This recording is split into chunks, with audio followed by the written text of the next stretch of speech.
This is the Chris Project, where we discuss mental wellness, self-awareness, and mindset with entrepreneurs and experts.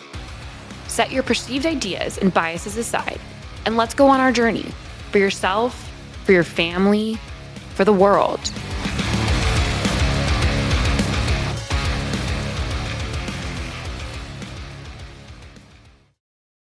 Welcome to another episode of The Chris Project. I am your host, Christian Brim. Joining me today, Katie Krimitsos of the Women's Meditation Network. Katie, welcome. Christian, thank you so much for having me. You've got to be awesome because you share the name with my firstborn. So you've got to be awesome. There you go. We're connected souls then. Although she didn't spell it the same way. And now she just goes by Kat instead of Katie. So very nice. Catherine's long gone. I'm the only one that calls her Catherine. I love it. So Katie, tell the audience who you are, what you do. I am just a soul here on this world, like trying to live my light and express my light in the most authentic way. So the way that I do that, is that I'm a mom to two beautiful young girls. I'm a wife to a very Greek husband, as you could tell by my last name. I come from a very big family. I'm one of six. Nice. And I have always had a big drive for freedom of time, expression, choice, all that sort of stuff. I feel like that's been a pretty guiding part of my life. And because you're of American. That, of course you're about freedom. So, yeah. Because of that, I kind of stumbled upon entrepreneurship when I was 22. That was the first time I heard that word. So relatively late, in comparison to some of my other fellow entrepreneurs. And so it wasn't until I was about 30 that I officially quit corporate and dove into the world of entrepreneurship. And through many, many, many iterations, have constantly been guided by a desire to really bring love and light, for as cliche as that sounds, but really be able to bring something really special to women of the world. And the way that has manifested most recently in the past 7 years is through the Women's Meditation Network. So the Women's Meditation Network is a podcast network with 20 different podcasts that all provide guided meditations for women and kids. The last 5 that we launched were actually just for kids. And it's because of my belief that meditation is a real powerful tool for self-awareness. And that when we practice and use that tool, we can start really distinguishing the noise of the world from the voice inside. And when we take the time to do that, we actually start building a life that is 100% ours and not scripted by anyone or anything else. So I'm incredibly passionate about the desire to give that tool to everyone, women in particular, under this particular brand and banner, because I feel like when we do that, call me a little crazy and big. Well, in this you're an regard. entrepreneur. I'm an entrepreneur. I'm crazy, but I really believe that when each of us bravely actually acts on our intuition, our true knowing of what is good for us and right for us, knowing that that's never perfect. It doesn't mean that we're going to have this perfect, sunshine and rainbows life, right? But if we are truly honest with ourselves and who we are and our soul's desires, then, and we bravely start building that life. Number one, a lot of times it looks like an entrepreneurial life. But number two, we start living really authentically and we stop caring about all the other crap. And I tend to believe that that's pretty transformative for the world if we would all start doing that. I have lots of questions, but I'm going to talk first. Sorry. My wife and I were just having this conversation this morning, and it's just been percolating for several months. And I finally told her this morning, I said, we're unplugging from the matrix. She goes, what? I know exactly what you mean. we're unplugging from the matrix. And she goes, I never saw the movie. And then I was like aghast. I'm like, what? What? And then I was trying to explain it to her, and I'm like, no, we got to watch it because this movie was prescient in its time because it's eerie how we've kind of morphed into this real life matrix. Yeah. And I told her, I said, there was this character that I just tried to give her the premise. And I guess for the audience that hasn't seen it, spoiler alert, you're out of luck. It's 20 years old. The premise of the movie is that reality is not reality. We're in this simulation. And then, some people are trying to get out of the simulation. But one guy finds out that, he's in the simulation, but he sees what reality is. And he's like, no, I want to stay in the simulation. Like I want to stay there. And I think that a lot of people are aware that they're in the matrix, but they don't really want reality either. So they just kind of choose the path of least resistance, which it's lined up to keep you there, to stay there. So what are your thoughts on that? Are we living in a matrix? That's such a deep question. I'm not speaking holographically. Is it a holographic universe? Are we really living in a simulation? I'm not asking that question. Are we in a metaphorical matrix? Well, to get to your point of why, let's just assume that that's the case. To your point that there are many people who are at least aware of the matrix but choose to stay in the simulation. I agree with you there. And I feel like it's because, and I feel like every entrepreneur can nod their head at this and understand, it's because it's painful. There's a lot of suffering if you opt out of the simulation. There's a lot of work you have to do to opt out, and you have to have an incredibly deep well of self-awareness and self-actualization, if you will. And I think you need to be willing to see things completely differently. You have to be willing to see yourself very differently. You have to be willing to let go of ego and see ego. And that's hard. It's really hard. And I'll kind of bring this home with this point. My 9-year-old, I was putting her to bed last night, and she just looked at me with the most innocent eyes and randomly came through this question. Mom, why do bad things happen?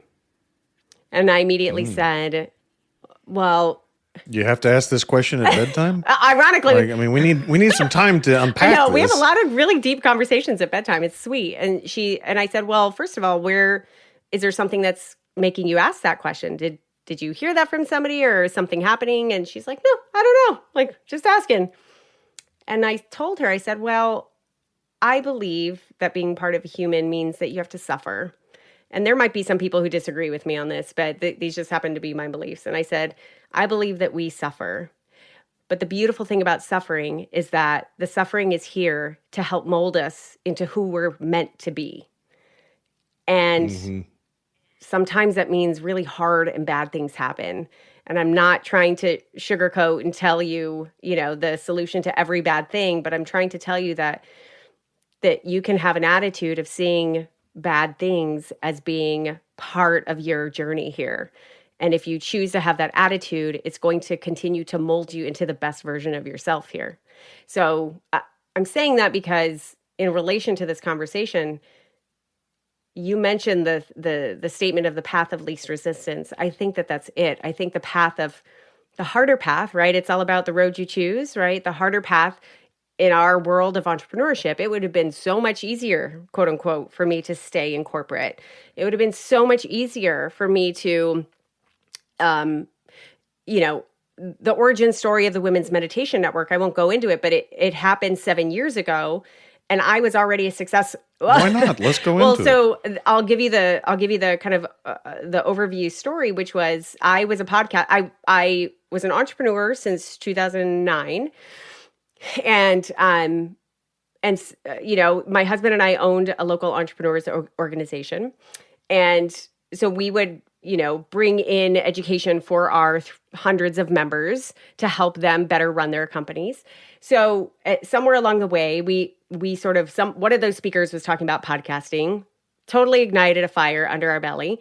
And in early 2014, I started my very first podcast, and it was called Biz Women Rock. I was an entrepreneur's support, like I was a business coach, a strategist for women entrepreneurs, right? It took me a long time to figure out that business model because I was relatively new to it and all that sort of stuff. I had my first daughter during that season. It was wonderful. Things were going really, really well. I had things were finally clicking into place a couple of years later. And in 2018, I had I was starting the year off with really big plans to triple the growth, triple the reach, triple the revenue. And it was going very well until we found out we were pregnant with our second. And then just immediately, like this deep knowing kind of like happened. And I was like, I'm done with that business. And it was very scary because that was a very like solid business and supported our family. And it was very scary because a week before I loved it and I was ready to go towards all the dreams. And yet here was my intuition saying like, you're done, Katie, you're done. So I took a lot of time, what amounted to a couple of, probably like 5 or 6 weeks. I really would just like, I paused, I would still do what I needed to do for the company to keep things moving, but I wasn't launching anything new, striving anything. And in that time, I would go on walks with my husband every single day, just sorting everything out and just like sort of like vomiting all of the scenarios and ideas and what ifs and all this sort of stuff. And one day, a couple weeks into it, I'd finished, my little rant about whatever. And he says, what about that meditation idea?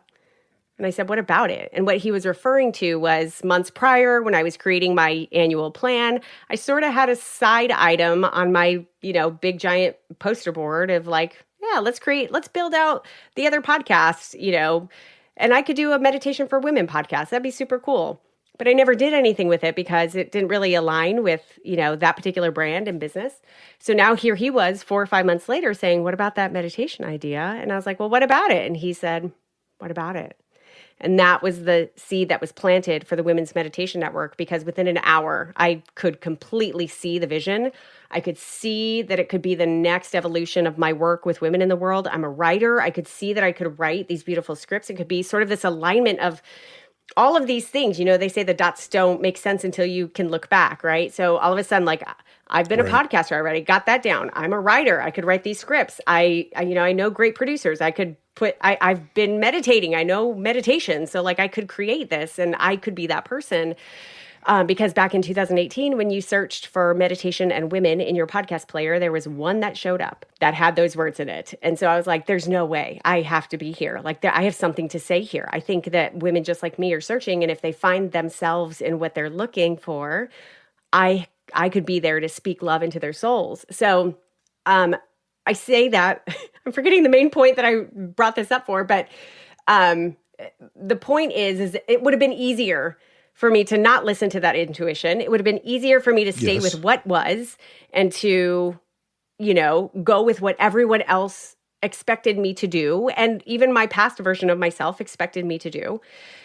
But the harder choice is always the one that I believe is most aligned with us.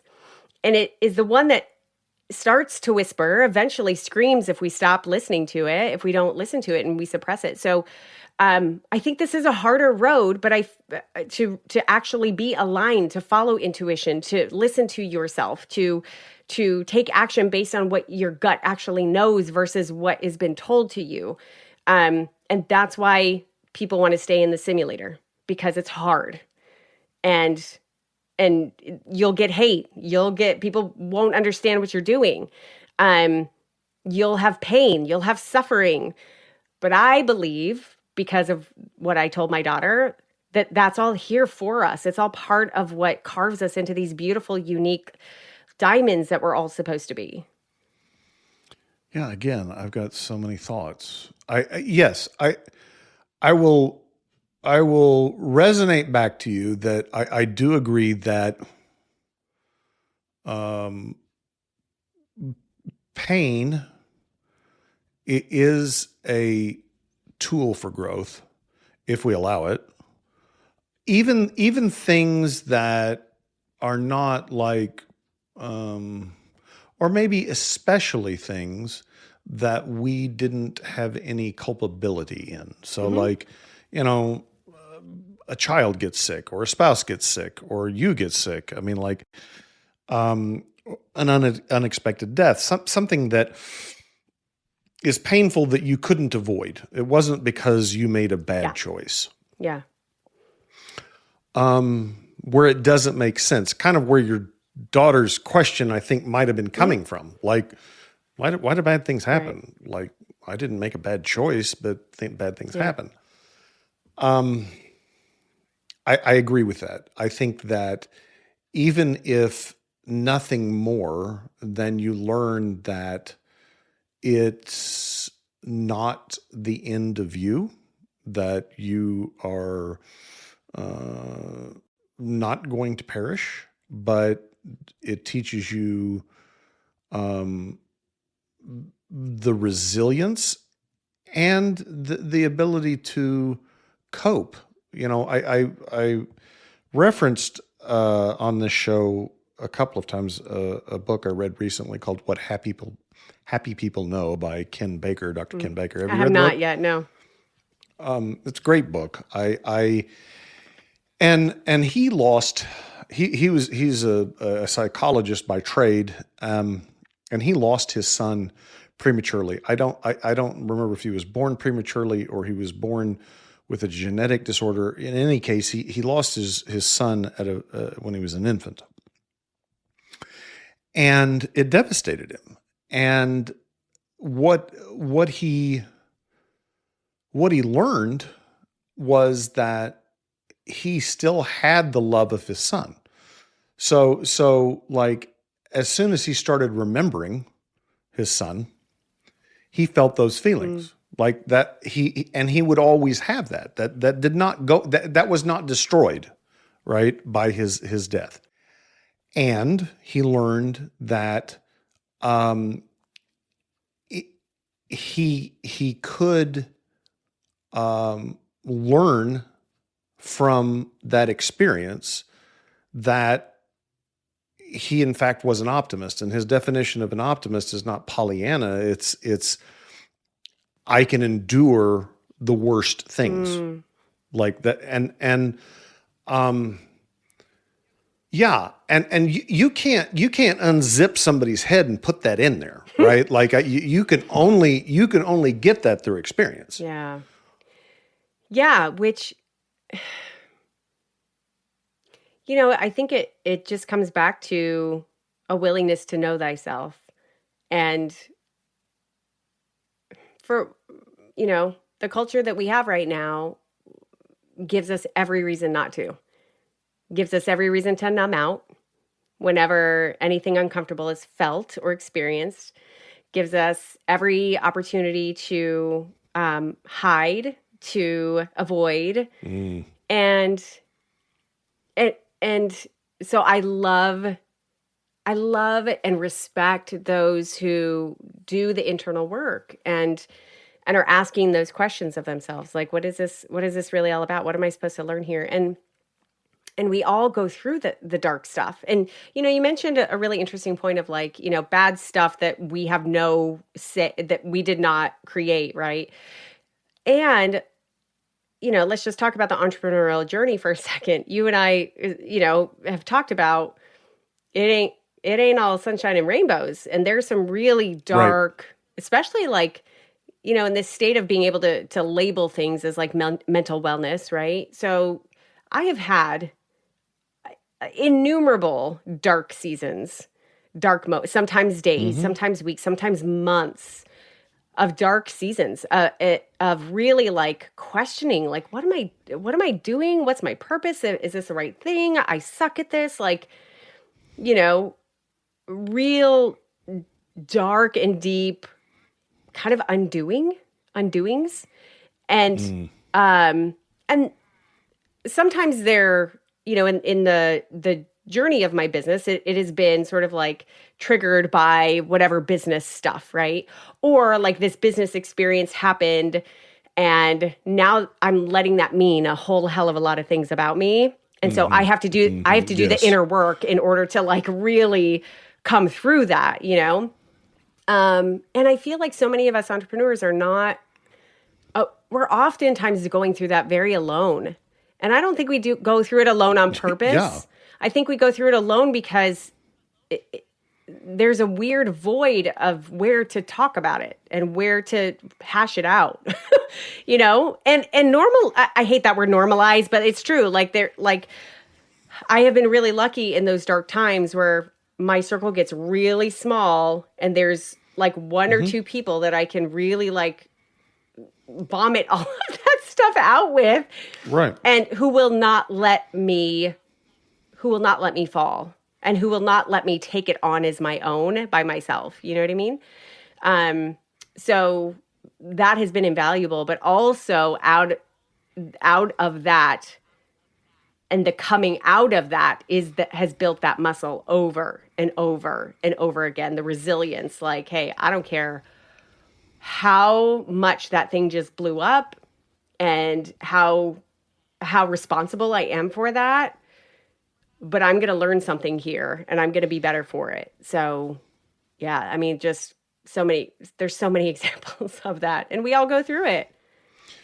Yeah. You talked about being alone. I think being an entrepreneur can be one of the loneliest things in the world.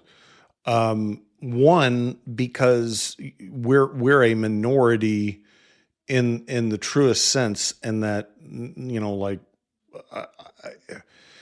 I remember going to a global entrepreneurs organization event, EO, in Frankfurt, Germany. And there were these entrepreneurs from all over the world, literally. And what was fascinating to me is that all different languages, different cultures, different businesses, different families, we all had very similar problems.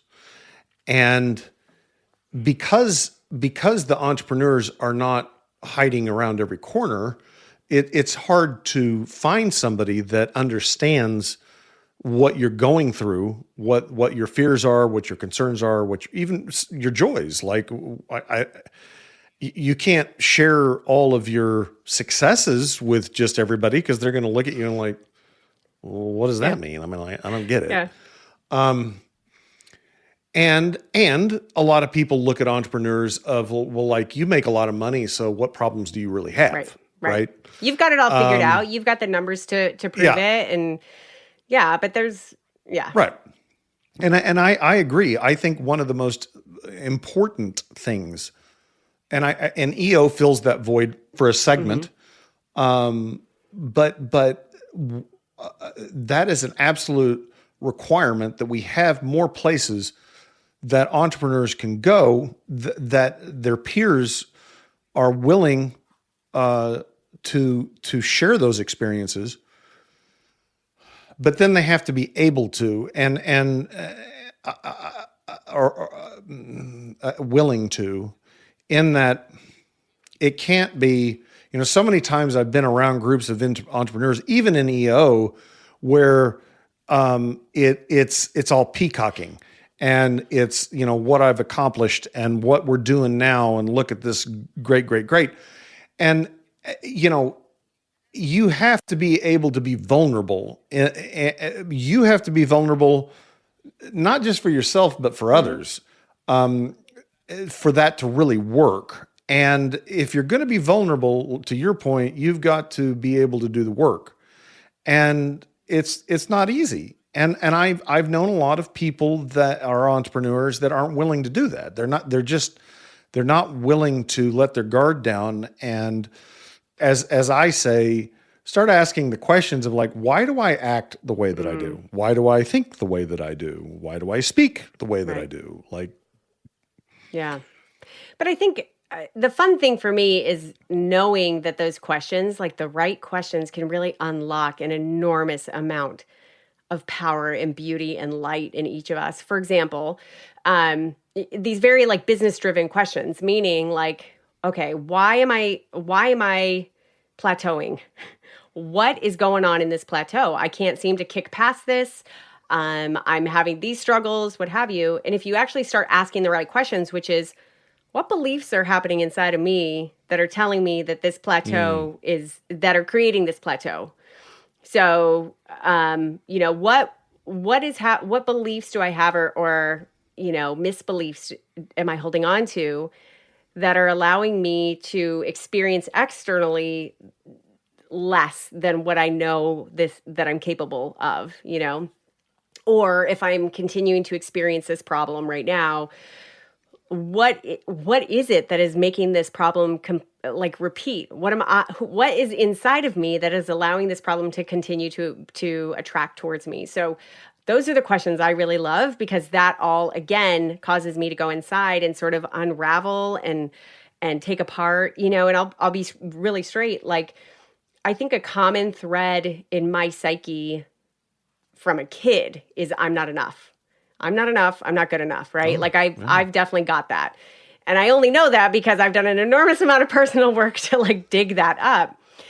The way that this has manifested in positive ways is that it has made me like this achiever, right? I was one of 6 kids. I need to be seen. So I'm going to be the achiever. I'm going to be the top athlete, the top academic, get all the awards, get all that recognition. Because, of course, subconsciously, now I'm worthy, right? Now I'm enough, now that I've achieved these things. And in my life, I'm 46 now. So along the way in my life, and especially in my entrepreneurial life, because it has forced me to do this internal work in order for me to actually create what I want to create over the years. It has become a question of like, okay, that is all. These things are like worldly looking, good looking things. But what is more important is, where is the energy of my work and my my energy to go towards something? Where is that coming from? Is that coming from this bucket of not enough? Katie's not enough, and so I now need to go prove to myself and the world that I am enough? Or is that coming from a bucket of I am whole and complete in who I am, and I'm just on fire energetically to like move towards that? So I have to constantly make sure I'm sort of planted in the right bucket, if you will, to really like go towards my dreams. And I say that because it's been so fascinating watching over the years that I'm not good enough thing has gotten smaller and smaller and smaller. It's still here. Like, I still have little moments where it comes up and I'm like, oh, that's really interesting. Like, I have right now, yeah. I'm doing a complete reorg for like, I'm, looking at our business, our production, obviously, like in our podcast network, but like all the other things that we are doing. And I'm doing a complete reorganization of like how we're doing things, who's in charge of what. And it's been fascinating to me when things don't happen easily. And I'm like, oh, shoot, I have this wall that I'm hitting here. And I just want to be able to fill this part in really, really easily. And it's not happening so easily. I noticed the past couple of days, I'm like, man, that's bringing up some stuff in me of like self-doubt and this not good enough thing. And so nowadays I can just at least recognize that and not take it on as me. I can just recognize it and say, hey, you're great. You're doing a great job. You're whole. You're complete. You're a total badass. You're exactly who this business needs. You're exactly in alignment with what the vision is and everything where we're going. So just rest in that and then let it like have some stillness so everything can fall into its place, So, those are those things where if you're willing to ask those questions, if you're willing to see these triggers of frustration moments or goals you can't hit or things aren't working out, or I keep having this pain point, if you're willing to see those as little opportunities to open up and ask some deep questions about yourself, like the power that comes out of that is amazing. I couldn't agree with you more. I agree that this self-doubt, unworthiness or incomplete worthiness, I believe is a universal human condition. I don't think it's just entrepreneurs that feel that. I think it manifests itself differently for entrepreneurs because we step out more, and so we have more opportunity to feel that, as opposed to like staying in the status quo. You're not going to have as many opportunities for failure. Right. I think that I just completely went blank on my thought. Give me a second. That happens. Yeah, I know. Give me 1 second, because it was profound. At least I thought it was profound. Well, it's left me, so we're going to move on. Maybe it'll come back. I love when that happens. Oh, and of course it's going to, like, tomorrow at like 1:35 in the afternoon. Yeah. It'll keep me up tonight. Oh yeah, this is what I should have told Katie. Or Katie definitely needed to hear this.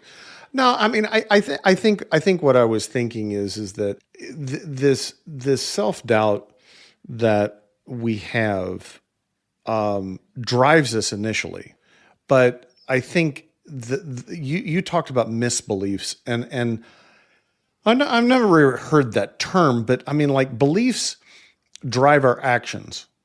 Usually subconsciously. If we're willing to understand that these beliefs that we have and these feelings that we have, so like the feeling of inadequacy or the belief that that is driving our behavior, are separate from us. They're not part of us. They're not who we are. That gives us so much power, because then we can separate from them and deal with them. So like this feeling, okay, I'm feeling this feeling. Okay, I want to feel a different way. One of the most powerful tools my business coach ever gave me was like, and it was around, we were working on my marriage. And he was, I was in a bad place when I was having this conversation with him. And he's like, can you remember a time when you felt at complete peace with your wife? And I was like, yeah. And I remembered it. We were sitting at the park on a Sunday afternoon watching the kids play, and it was a beautiful day. And I'm like, but as I recalled that memory, my feeling changed. Mm-hmm. Right. And so the reality is that feelings are not all that we crack them up to be, right? They come, they go, they can be manipulated. Mm-hmm. And the same thing with beliefs. The term misbelief implies that it's somehow wrong. But I try to think of it just as just agnostic. Like, I'm not going to argue with myself whether that belief is true or not true, right. Or worthwhile or not worthwhile. But is it serving me? Right? So the question just is it possible that you could set that belief aside, right? And work with a different belief. Yeah. And that's, but you have to be willing to ask the question, all right, why am I feeling this way? What belief, you used it in the business context of like, I'm plateaued, things aren't working. 99 times out of 100, the problem is you. And I entrepreneurs 100%, 100%. Yep. Entrepreneurs don't want to hear that. It's not your customers. It's not your employees. It's not the marketplace. It's you that is the problem. Yeah. And I'm not saying that there aren't contributing factors. There most definitely are. But the only thing you can change is you. And more than likely, when you change yourself, the situation around you changes. 100%. And that's what doing the work means. And most people are not willing to do that. Which is why I am here singing from the mountaintops to anyone to spend the time in stillness to meditate. And it doesn't need to look like what it looks like out there. Yeah. Like, Okay. We're going to yeah, dive into this next because yeah. I'm not a meditation person. It's okay. And it's not that I don't believe in it. It's that I am, I don't know what the disorder is. I don't sit still well. Right. You're the same as my husband. But I'm going to make a guess by the end of this conversation, you're going to realize that you actually do meditate. It just looks Okay. So very that's different. that's my initial Yeah. question. And then is how would you define meditation? Very broadly, which there are absolutely other, folks who are experts in meditation who would disagree with me on this. But I come to meditation not as a schooled academic meditator guy, like expert. I come to it as a practitioner for how do we use this tool in reality, right? How do we use it in our world to help us guide us through our lives? And so my definition is very simple. It is a pause. It is a pause from the constant motion of your mind and the constant motion of your energy and the constant motion of your thoughts. That's it. And so when you define meditation like that, can meditation be you sitting in a lotus position for an hour with incense burning? Absolutely. But can meditation also be like it is for me lately, just sitting with my coffee mug in my hand and, right when I wake up and I'm just sitting there on the couch with my eyes closed with no particular goal in mind. Sometimes I'm nodding off. I'm not going to lie. But I'm just there, not doing anything. I'm not doing, I'm being. Can meditation look like you going out on a walk in nature and just being around the trees and feet in the grass? Absolutely. Can it look like 5 deep breaths that you take before you pick up your kids so that you can sort of transition from, work person to parent? Can it be just kind of going on a walk with yourself? At the end of the day, it really is just, for me, it is you creating intentional space for stillness, and you creating intentional, and you come across as a very, very self-aware person. And I tend to believe that people who are very self-aware somehow, some way are finding space for stillness. No matter how much because my husband's the same way. He would tell you he doesn't meditate. He absolutely doesn't meditate in a traditional sense, but he is out in nature quite a bit. He walks in nature. He's he's oftentimes like talking to friends, and he talks life out with friends. Some may really argue with me, but I think that part of that is very meditative, in that like you're sort of like there, right? But it's more so about being by yourself, allowing yourself that space to just be still, to not do, to not achieve. And when we do that, it opens this space between exactly what you had just said, all those thoughts in our head, all of those things. It sort of creates this space, the emotions, the thoughts, the beliefs. Like we start seeing the separation between us as a soul and these things that are sort of constantly moving. And when we see that space, when we see that we're different from that, we can now make better choices that are more aligned with who we are and what we really want. So, so I believe so much in the power of this tool of meditation, no matter how it looks, because it gives us a portal into us, into our true nature, into our true selves. Yeah. And I think I think of meditative type activities, and some of them, I actually do enjoy. I do enjoy that stillness when I get there, but I resist getting there. Everyone does. Everyone does. Yes, we all do. I think maybe that's what tools like you provide help facilitate that. Yep. I am curious, since you're a woman, because I do get a lot of women on this show, but statistically speaking, it's a male slanted occupation. And I'm always curious about the female perspective on it, because I fundamentally believe we think differently and approach things differently. What, from your perspective, because like meditation, introspection, those seem to be easier from my perspective. Like women tend to gravitate to that more than men. Would you agree with that statement, or set me straight if I'm wrong?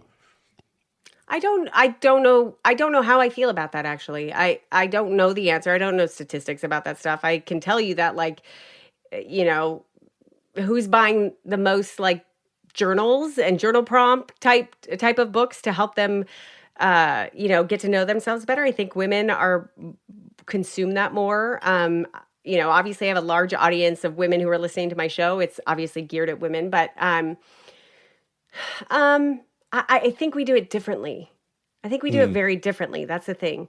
Okay. Women typically, this is so very, very generalized, but that's fine. We'll generalize right now. Yes, we're going to generalize. Typically, we're a lot more free to be able to connect with our emotions, talk about our emotions, share our emotions and vulnerabilities. We tend to be able to have a setup that allows that to happen more often, where men typically are not granted that as much. And so, I feel like there's still this, like, stoic, got it together male figurehead that is sort of what a man should be, that is sort of overseeing that. But, there's so much in so you're ascribing those differences to more cultural things than innate things. I don't know. I think we're all unique. I think all of us are unique. And I think that we all lean towards, we also come into, like, these cultural bubbles of man and woman, right? And what rules there are there, what scripts that there are there. But, I don't know if I have an answer for you there. Okay. That's fine. Yeah. I had to ask. Yeah. I think that, I think women, and I've said this, I don't think I've said this on the show, but I've said it many times in my life. I believe that the feminine is the penultimate creation. I feel like that it is more in tune with the divine than the male. I don't know why God made it that way, but I feel like that's the case, and that's been my experience. What would you say to that statement? I mean, I love that. That sounds really special and pretty. And yeah, I could see that. But then I don't know. I know incredibly deep men in my life who are very divinely connected. And I don't know. I hate putting generalities on anything, as you could tell. I really back away from that. I think we all do it a little differently. And I feel like, yes, I think both culturally and sort of naturally, are we as women a lot more, deeply connected to divine in creation, maybe? It seems that way. That's sort of the lens with which we could see it through, but I don't know. I mean, I think whether you're a mother or not, I think the fact that you have the capacity to create another human gives you this perspective and element. Like, I love my children dearly. I'm never going to have the connection that my wife does because they didn't grow inside of me. Like I it doesn't discount any of my love, but right. Like, it's just something I don't have. I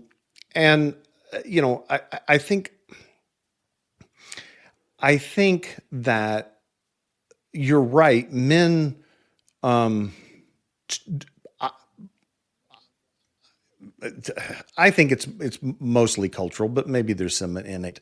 That the stoicism, the lack of emotion is what is expected, and I think it serves a purpose. That stoicism, that lack of emotion is important to survive in this world, and there's a place for it. And so I think that, to your point, like I kind of in the opinion that we all humans and this is not a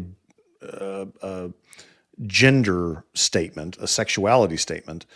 I think we have elements of masculine and feminine contained in each I of agree us. with you. Like I don't.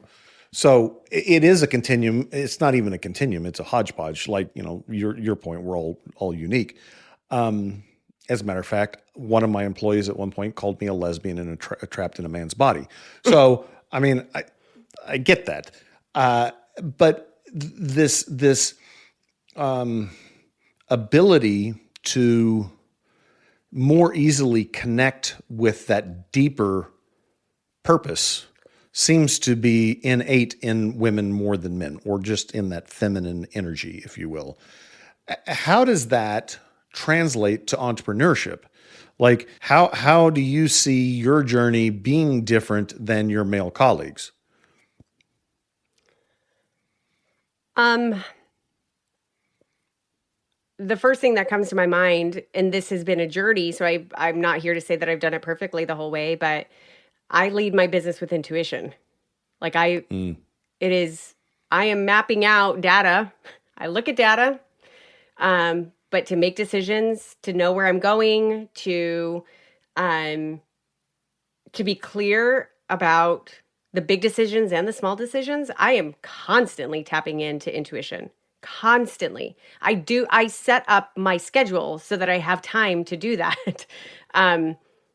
To sit and meditate on, hey, I'm doing this reorg, like I'm open. What should that look like?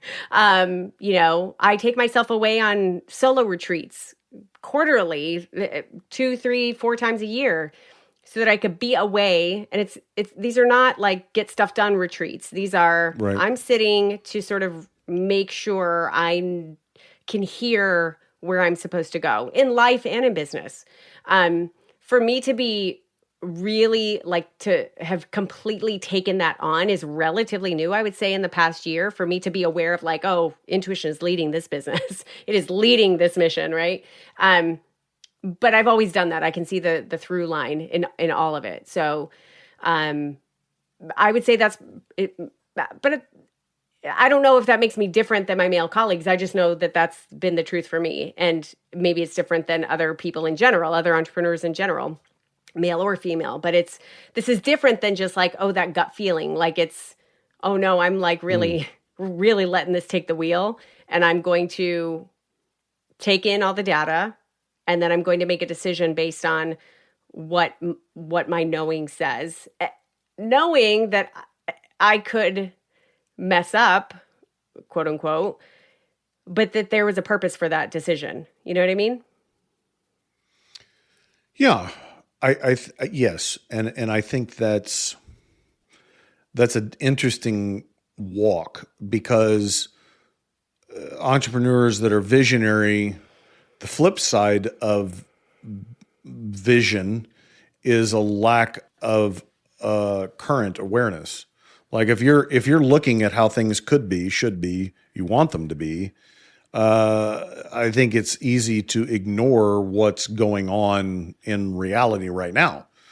I think it's also, it's like you can't wish something into existence, right? I mean, there's a difference between wanting it to happen and being able to make it happen. And for me, the struggle has been when everything like is telling the data is telling you that this is not what you want, like what you're envisioning, right? But being able to say, yeah, but I still am on the right path. Like I know that this is the right path. It doesn't look good now, but I know we're on the right path.